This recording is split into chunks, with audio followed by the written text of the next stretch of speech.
соат ба вақти прогара 13 аст ва мо чун ҳамеша дар ҳамин дақиқаҳо шуморо бо тозатарин хабару гузоришҳои Тоҷикистону ҷаҳон ошно мекунем. Шаҳлои Гулхоҷа ҳастам. Салом. Сархати мавзӯи барнома имрӯз 7 март. сафари бебозгашт ва ҳалокати пурасрор. хабари марги як хонаводаи тоҷик дар Арабистони Саудӣ наздиконашро дар шаҳри Душанбе мотамзада кард. дар ҳоле ки Душанбе ба сафари қарибулвуқӯи Шавкат Мирзиёев омодагӣ мегирад, тиҷорат дар бозори наздимарзии Тоҷикистону Узбекистон гарм шудааст. ва мақомоти Душанбе хуш кардани либосҳоро дар берун аз хона манъ карда, онро мутобиқ ба одоби шаҳрнишинӣ намедонанд. огоҳ мекунем, агар ки мисол нахоҳанд ва якравӣ кунанд, баъд рафта бурда мекунем. як хонаводаи тоҷик 2 рӯзи пеш ба таври мармуз дар Арабистони Саудӣ ба ҳалокат расид. сафири Тоҷикистон дар ин кишвар зимни суҳбат бо радиозодӣ гуфт, ҷасадҳо аз дохили меҳмонхона ёфт шуданд. пайвандони ҳалокшудаҳо мегӯянд, қарор буд 4 узви ин хонавода 6 март ба Душанбе парвоз кунанд, аммо ба ҷои ин хабари маргашон расид. молораҷаб Юсуфӣ ва шодмони ятим дар бораи ин ҳодиса ва фарзияҳои он тафсилоти бештар доранд. خبری مرگ بختیار دادخانوی 33 ساله و همسر و 2 پسری 8 و 12 سالش روز 6 مارس به نزدیکانش رسانیده شد. این خانواده صاحبکار در شهر مدینه کشور عربستان سعودی به هلاکت رسیدند. این صاحبکار همراه خانواده‌اش برای ادای مراسم حج عمره به عربستان رفتند. خودی مزارخان دادخانو و همسری او نتوانستند در این باره با ما صحبت کنند، چون گفتند دردشان خیلی وزنین است. درباره بختیار دادخانوف میگویند که او یک صاحبکار و در تاجیکستان به تجارت مشغول بود. در عربستان سعودی هم شریکانی تجارتی داشته است و در سالهای مختلف با تجارت اتریات و تلفن‌های موبیلی مشغول بود. در میان خویش و تبار فرضیه‌های مختلف درباره سبب مرگ افراد این خانواده وجود دارد. زرابالدین قاسمی سفیر تاجیکستان در عربستان سعودی در یک تماس کتبی از شهر ریاض گفت حادثه مرگ خانواده صاحبکار تاجیک مورد تحقیق ساختارهای دخلدار عربستان سعودی قرار دارد و بعد انجام تشخیص طبی سبب مرگ آنها معلوم خواهد شد. از بختیار همکنون یک دختر 14 ساله باقی مانده است. як зани 33 солаи тоҷик моҳи феврали имсол пас аз раҳоӣ аз зиндони Эвини Теҳрон ба Тоҷикистон баргашт. биби Сумайя Кулулова, сокини ноҳияи Раштро бо иттиҳоми ҷосусӣ ба фоидаи Тоҷикистон дар Эрон 2 сол ҳукми зиндон доданд, вале пас аз 1 солу 25 рӯз раҳо намуданд. ҳамкорам Мумин Аҳмадӣ ҳамин қазияро пайгирӣ дошт ва аз ӯ мепурсам, ки далели чун ҷосус гумонбар шудани ин зани тоҷик дар Эрон чӣ буд? بله شهلا، در صحبتی که این زن داشت روشن نگفت که با کدام دلیل محض او را به جاسوسی گمانبر کردند، اما از صحبتش احساس می شد که او را به خاطر جمع‌آوری اطلاعات درباره اعضایان پناه برده حزب ممنوع نهضت اسلامی تاجیکستان در ایران متهم کردند. او گفت که همچون دلیل مقامات ایران چندین عکس رفت آمد او به سفارت ایران را استفاده کردند و صحبت‌های تلفنی او با یک مقام سفارت تاجیکستان در ایران در این پرونده استفاده شده است، اما ادعا داشت که این پرونده ساخته است و او هیچگاه جاسوس تاجیکستان در ایران نبود. бубин Мумин, аслан вақте як нафарро ба ҷосусӣ муттаҳам мекунанд, маъмулан таҳқиқоти парванда бо пешниҳоди далелҳои шайӣ пеш меравад ва фарди гумонбарро солҳои зиёди зиндон дар пеш аст.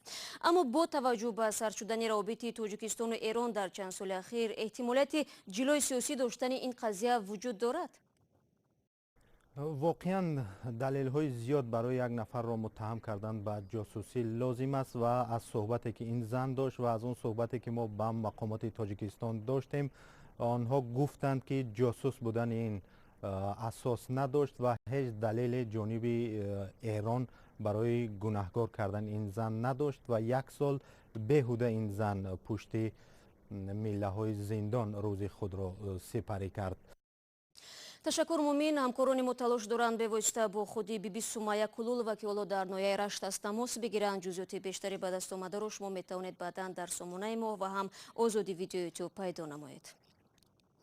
رو می‌آوریم به موضوع دیگر. این شب و روز گذرگاه دوستی شهر تورسونزادا به نقطه مهمی فروش محصولات کشاورزی و صنعتی تاجیکستان و ازبکستان تبدیل یافته است. در پی اجازه رفت و آمد بدون ویزا برای ساکنان نزدیمرزی، حالا تجارت و سودای نزدی سرحدی در اوج است. در محلی که سالهای قبلی توقفگاهی واسطه‌های نقلیاتی بود، همکنون مقامات محلی در تردد ساختمان بازاری موقتی نزدیمرزی هستند. حالا شهروندان این دو کشور امیدوارند که بعد سفر پرزیدنت شوکت میرزیویف به دوشنبه و امضای شدن صادرنامه‌های همکاری احتمالی برداشته شدن نظام روابط پورا حل می‌گردد. در این زمان تاجیکستان با پیشواز شوکت میرزیویف پرزیدنت ازبکستان آمادگی می‌گیرد که قرار است نام مرد با سفری دو روزه وارد دوشنبه شود. از این سفری دولتی باید چی را انتظار باشیم؟ رشید غنی عبدالله سیاستشناس تاجیک در این باره نظر داد. چون این به نظر می‌رسد که تقریبا مسئله حدود حل و فصل شد. این یعنی چیزی که میرسد به نظر میرسد. تقریبا یعنی مسئله سرحدات حل میشود، مسئله کشودن معبرها حل و فصل مییابند، مسئله به احتیاج داشتن به ویزا یا روادیدی وارد شوید به کشورهای دیگر امکان پیدا میشود رو آمدن. خب اون چیزی که آموخته شده بود دیده بود. ثانیاً همچنین مثلا امکانیتی در فصل تابستان به فروش رفتنی نیروی برق تاجیکستان به ازبکستان این هم از افتکار حل و فصل یافته ایستاده است. فکر میکنید ضمن سفر به دوشنبه جناب میرزیویف نسبت راغون باز واکنشی میکند؟ با فکرم کم و بیش به هر حال یک نوع گفتشونی در این باره میشود.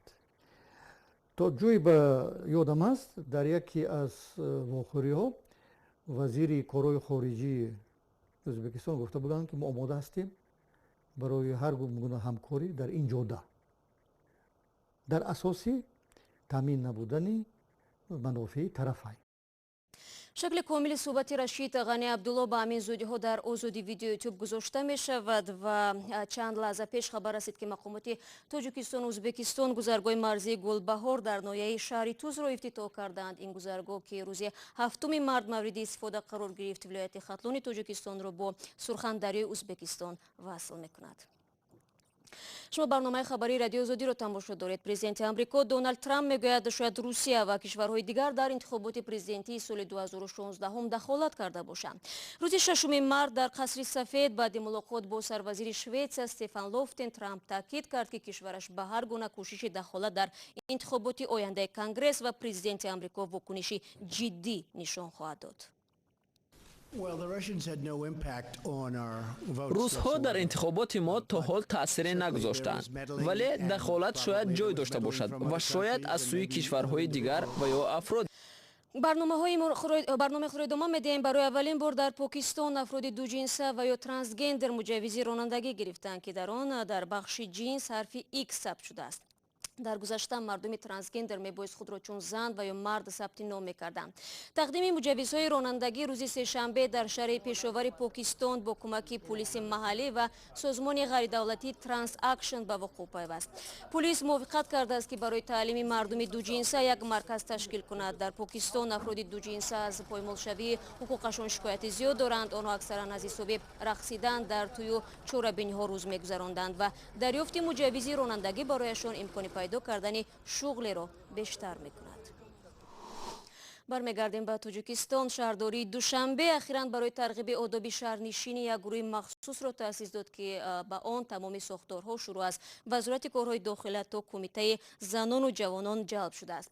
مبارزه مسئولین در شهر حالا بیشتر به ایوانهای پر از لباسهای شسته شده بیناهای استقامتی روانه گردیده است. اکنون خشک کردن لباس بیرون از خانه 1000 سومانی جریمه دارد. سرانگیز نوروشا میگوید واکنش ساکنان شهر به این قرار یک رنگ نیست. هم در بیرون کشول نکنید، هم در وای کشول نکنید در بالکونو. زلفیه صدیقова در این اندیشه است که از این به بعد لباسهایش را در کجا خشک کند. در یک خانه دو تا کلین کودکای مایده چقدر کشول نمیکنیم. قدی راه باشد دامون خیلی ممکن است برای که اونجا هم خیلی ماشین خارجی میگذرن در لای راه دیگه این درون دومه. мақомоти душанбе ба мардум ҳушдор доданд ки агар дар айвонҳояшон рӯзона либос овезанд ҷарима мешаванд. огаҳиву ҳаҷми ҷаримаро ҳам гуфтанд. аввал ва маслиҳат мекунем, огоҳ мекунем. агар ки мисол нахоҳанд ва якравӣ кунанд, баъд рафта бурда мепартем. кормандони манами корхонаи фонди манзилӣ чандта симуро рафтан чун қади лаёшон чилонгарашон бурида партофтанд.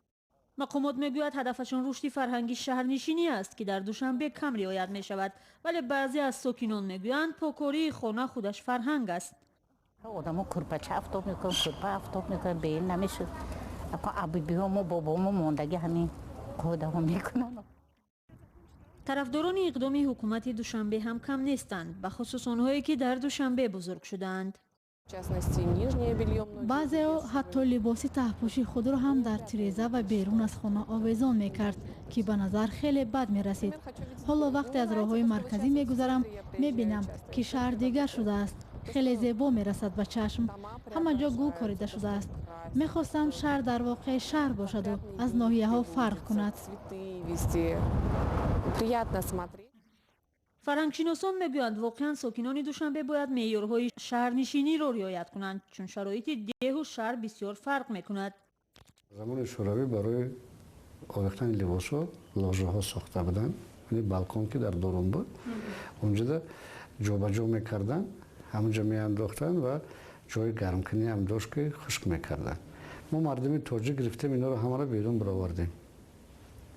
барои ин оно бояд аз шаҳрдорон домангир набошанд.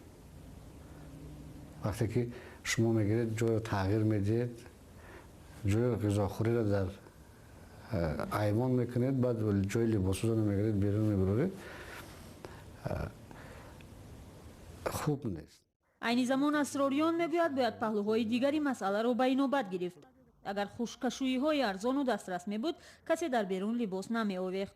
акнун гурӯҳҳои махсуси шаҳрдорӣ назорат мекунанд ки аҳолии миллионнафарии душанбе либосро фақат дар хона хуш кунанд. то куҷо ин дастур риоят мешавад, бояд мунтазир шуд ва дид.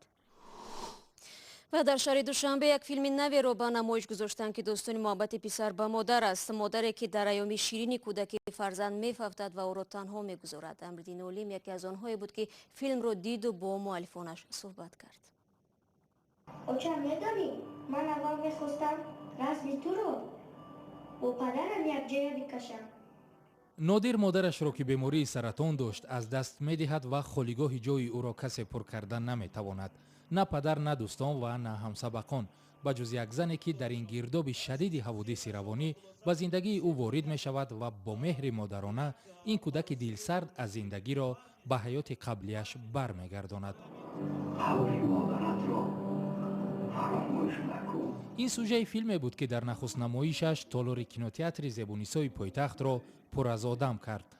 филми «Баргард модар» дар таҳияи Абдулҳай Зокиров ва Орзуи Соифрӯи Навор омадааст. муаллиф ин ғоя аслан Абдулҳай Зокиров аст ва дар натиҷаи пешниҳоди Абдулҳай Зокиров мо достони ин филмро навиштем. масалан, як монология аст ки ҳаво хунук мешавад, кӯдак мегӯяд ки ман зимистонро дӯст медорам, вале агар ин зимистон модарҷон ту сард бихӯри, сармо бихӯри, ман зимистонро дигар дӯст нахоҳам дошт. хеле ҷолиб аст. Я приобрел для себя новый мир, прекрасный мир, мир кинематографии. нақши қаҳрамони асосӣ нодиро дар ин филм анушервони 13 сола иҷро кардааст. инро ман медонам, лекин ту хушбахтӣ, зеро медоне ки модар. ин филм дар шимоли мамлакат сабт шудааст. ҳарчанд нест, аммо ёди ӯ ширин аст. дар қаламрави рудхонаи сайёҳун сабт шудааст ва қисме аз он дар наздики соҳилҳои хайроқум. неъматулло акбар яке аз нафароне буд ки дар нахустнамоиши филм ширкат кард. он чизе ки аз ин филм бароям бештар писанд омад, кори таҳиягар ё режиссёр ва кори рассом. вале ба қавли неъматулло ин филм ҳанӯз дар бозори синамои кишвар бо филмҳои хориҷӣ рақобатпазир будан наметавонад. албатта ин як филми бозатарро ҳам ки шавад, як филми иҷтимоӣ, як филми хонаводагӣ буд. ҳамон гуна ки дар гузориш ишора шуд, шояд ин филм дар сатҳи ҷаҳонӣ нест, вале муҳимтарин ҳикматаш ин аст ки қадри модаронро бидонед. дар воқеъ новаста ба ҷинс ва мавқеи иҷтимоӣ хидмати модар рисолати ҳар яки мо. зимнан фардо табрики модарони худро фаромӯш накунед. шояд нафаре аз онҳо моҳҳо ва солҳо интизори шунидани садои шуморо дошта бошанд. худо нигаҳдори ҳар яки шумо.